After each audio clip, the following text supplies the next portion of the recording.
তো তারপর চলে গেলাম ফাইনালি আমরা বিয়েবাড়ির গেটে।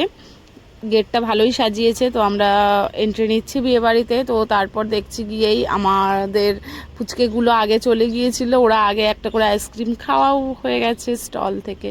তারপর আমি একটু ফটোশ্যুট করছিলাম, সিম্পল একটু লুক দিয়েছিলাম আর কি। তো সবাই তো ভারী ভারী শাড়ি পরেছে, আমি কিন্তু একদমই নর্মাল একটা শাড়ি পরেছিলাম, নর্মাল রেঞ্জের বলতে পারো। তারপর নিয়ে নিলাম আমি একটু লস্যি। আর আমি কিন্তু স্টলে সব কিছু নিতে পারিনি, আমি একটু ওই লস্যি জাস্ট খেয়েছি। তারপরেই গিয়ে থেকেই চলো চলো চলো চলো খাবে চলো খাবে চলো এই করে যাচ্ছে। সব সময় খালি তাড়া, একটু সাজুগুজু করবো সেটাতেও তাড়া, বিয়েবাড়ি যেতেও তাড়া, আবার বিয়েবাড়ি থেকে আসতেও তাড়া, এরকম একটা ব্যাপার। তো পান টান বসেছিল স্টলে, আইসক্রিম, শুধু আমি ফুচকা ছিল, তারপর তোমার কাবাব ছিল, আকাশকে দেখা যাচ্ছে এখানে, অনেক কিছুই ছিল, পনির পাসিন্দা ছিল। তো আমি সাধারণত নিইনি, কিছুই নিইনি, শুধু লস্যিটাই নিয়েছিলাম শুধু, আর কিছুই নিইনি। তো ঢোকার মুখেই একটা রাধাকৃষ্ণের মূর্তি রয়েছে, তো বেশ ভালোই, ডেকোরেশনটাও সুন্দর। আর লজটা তো তোমাদের আগেই দেখিয়েছিলাম, স্বপ্নপূরণ লজ।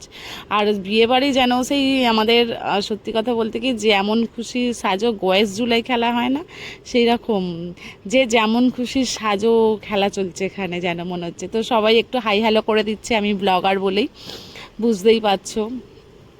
তো চললাম বন্ধুদের থেকে আরও এগিয়ে চললাম, যতদূর গেটের সামনে যাচ্ছি। তো এখানে পকোড়া টকোড়া ওরা নিচ্ছিল, কফি পকোড়া, আমি দাঁড়িয়ে পড়েছিলাম। আমি বলছি আমি নেব না, কারণ আমি সত্যি কথা মেয়েদের একটু সাজুগুজু করে ছবি টবি তুলবো, এটাই হচ্ছে বিশেষ করে ব্লগারদের কাজ, আর মেয়েদের তো বিশেষ করেই। সবাই অনেক কথা বলে, আমি ব্লগ করি, ভিডিও করি, তো সবার কথা ধরতে গেলে তো চলবে না, নিজের কাজ নিজেকেই এগিয়ে যেতে হবে। তো এগিয়ে যেতে তখনই পারবো যখন তোমরা সাথে থাকবে। তো আমি আশা করছি যে তোমরা আমার সাথেই থাকবে। তারপর গিয়ে দেখলাম তো সব টেবিল বুক। তারপর বলছে এখানে একটা সিট আছে বলে এই যে ছেলে তাড়াহুড়ো করছে, মানে যেতেও তারা, বিয়ে বাড়ি থেকে আসতেও তারা, সত্যি কি বলবো, আর ভালো লাগে না।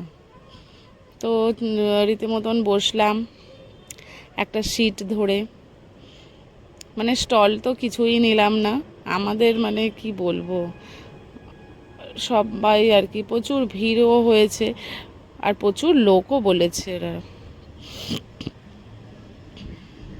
ম্যামকেও ভীষণ সুন্দর লাগছে সাজিয়ে, ম্যামকে তোমাদের পরে দেখাবো। তো সব খাওয়ার টেবিল ধরে দাঁড়িয়ে আছি, সবাই কেউ বসে পড়ছে, পিউ তো এখানে বসেই পড়েছে দেখো, এই যে বলছে ব্লগ করতে স্টার্ট করে দিয়েছে। এই কিছু মানে বেশিরভাগ তো চেনা জানাই, তো আমিও বসে পড়লাম লাস্ট। আর পাতাগুলো তুলবে, প্লেটগুলো, বুঝতেই পারছো ভিড় হলে যেটা হয় আর কি। তো আমরা তাড়াতাড়ি ঠিক টাইমেই ডিনার সেরে ফেলেছিলাম। আর সবাইকে যারা কাজ করছো, প্রফেশনাল মুড অন করেছো, তাদেরকে একটাই রিকোয়েস্ট করব, লোকের কথা কান দেবে না, ঠিক আছে? লোকের কথা কান দিলে কিন্তু তুমি জীবনে উন্নতি করতে পারবে না। যে যা বলছে বলতে দাও, তুমি তোমার কাজটাকে এগিয়ে নিয়ে চলো, দেখবে একদিন ঠিক সফলতা হাতের মুঠোয় চলে আসবে।